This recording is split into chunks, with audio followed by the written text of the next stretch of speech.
you are baptized, but you're just passive, waiting to go to heaven.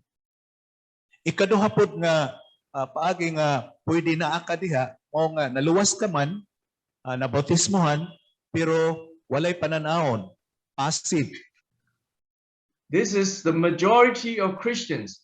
You cross the Red Sea, you are satisfied to stay in the wilderness without moving forward.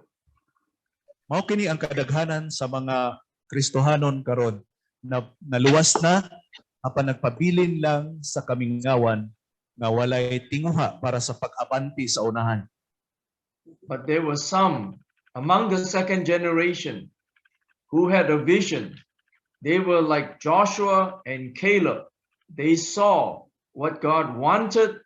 They saw that God promised them a good land, and they wanted and were willing to fight to gain that good land. Apan adunay pipila diha sa bagong kaliwatan, kauban nilang Josue ug Caleb nga nakakita sila og panan-awon, andam sila sa pag-abanti sa pakig-away aron nga ilang maabot katong maayong yuta. So 3 ways. You want to be like some in the first generation and want to go back to Egypt. Number 2, you are satisfied to be in the wilderness after you are saved and baptized. And number 3, you want to press on towards the good land, to fight for it, to gain it, so that you are part of God's purpose.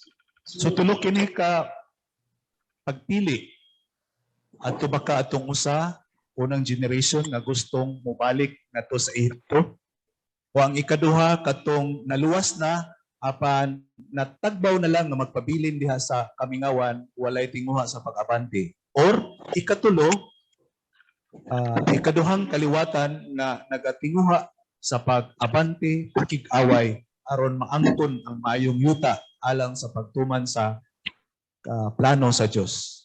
So let me ask you, which way will you take? Nangutana ko sa inyo ha, asa ba aning tulo ang inyong haon? Tapol. I will stop here and let you have an opportunity to share something from what you have seen or what you have experienced. Okay, so mohunong lang siya dinhi, dayon tagaan kita niya og kahigayunan para mo share sa ato ang mga na-experience. Amen. May ano? Okay? Yeah. Open for your sharing. Okay, so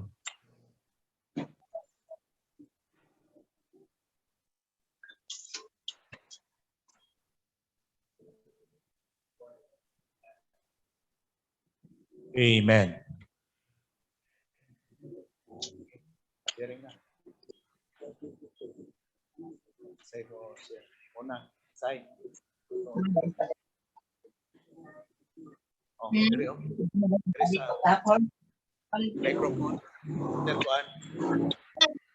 Kuan dia prutas. Okay.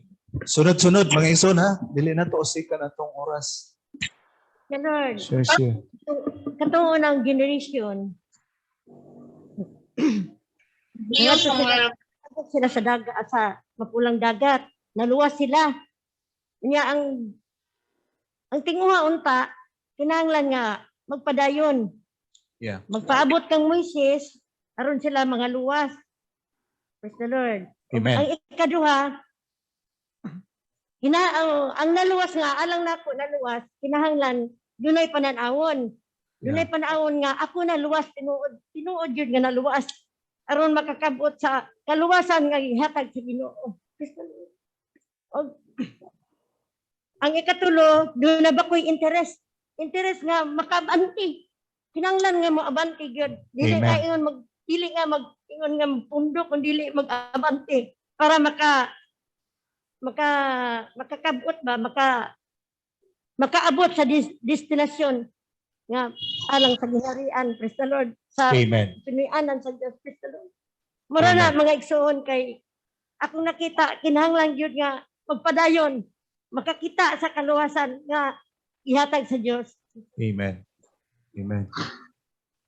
Praise the Lord. Do you want the summary, Brother Jonathan? Yeah, just a quick summary.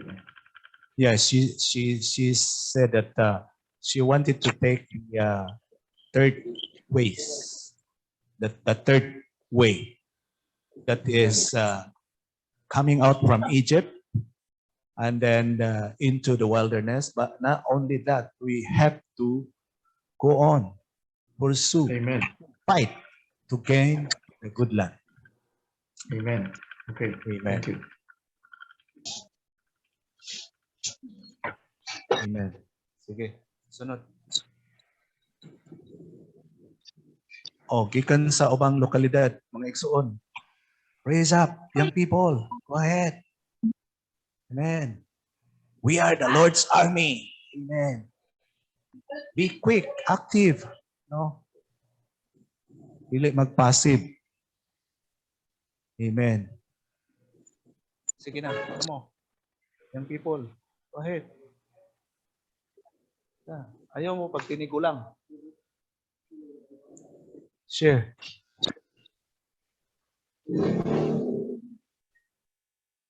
Nalupigan mo ni Sister Juan Akao. Okay. Sige doy. Doy. Tira dayo. Taas. Amen. Praise the Lord.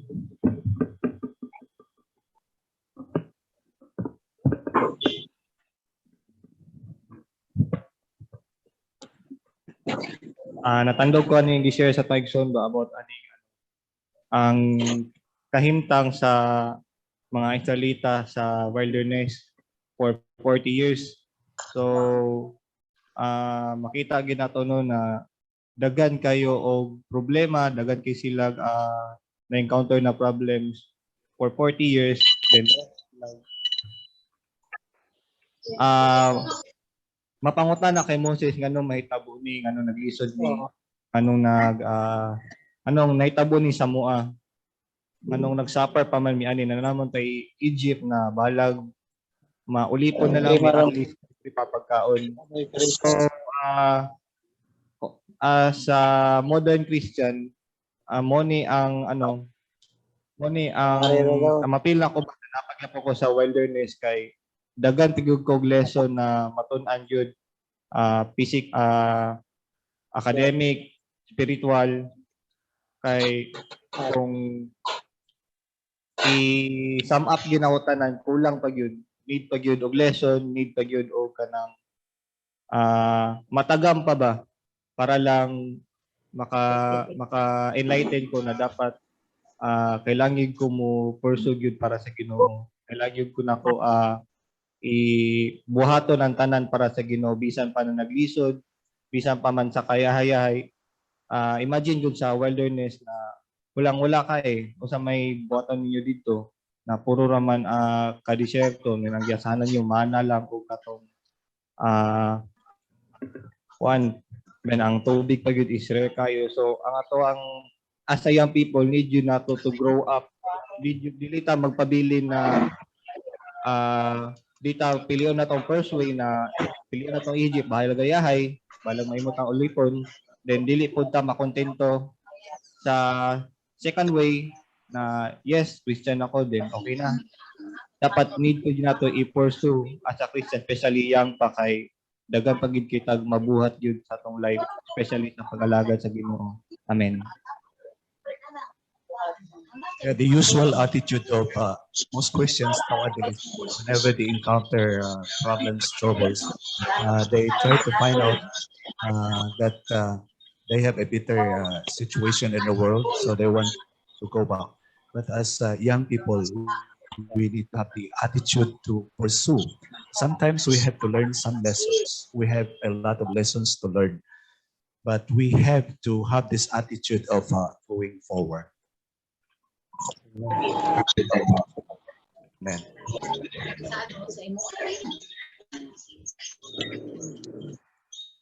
Amen. Praise the Lord. Hallelujah. Amen. Amen.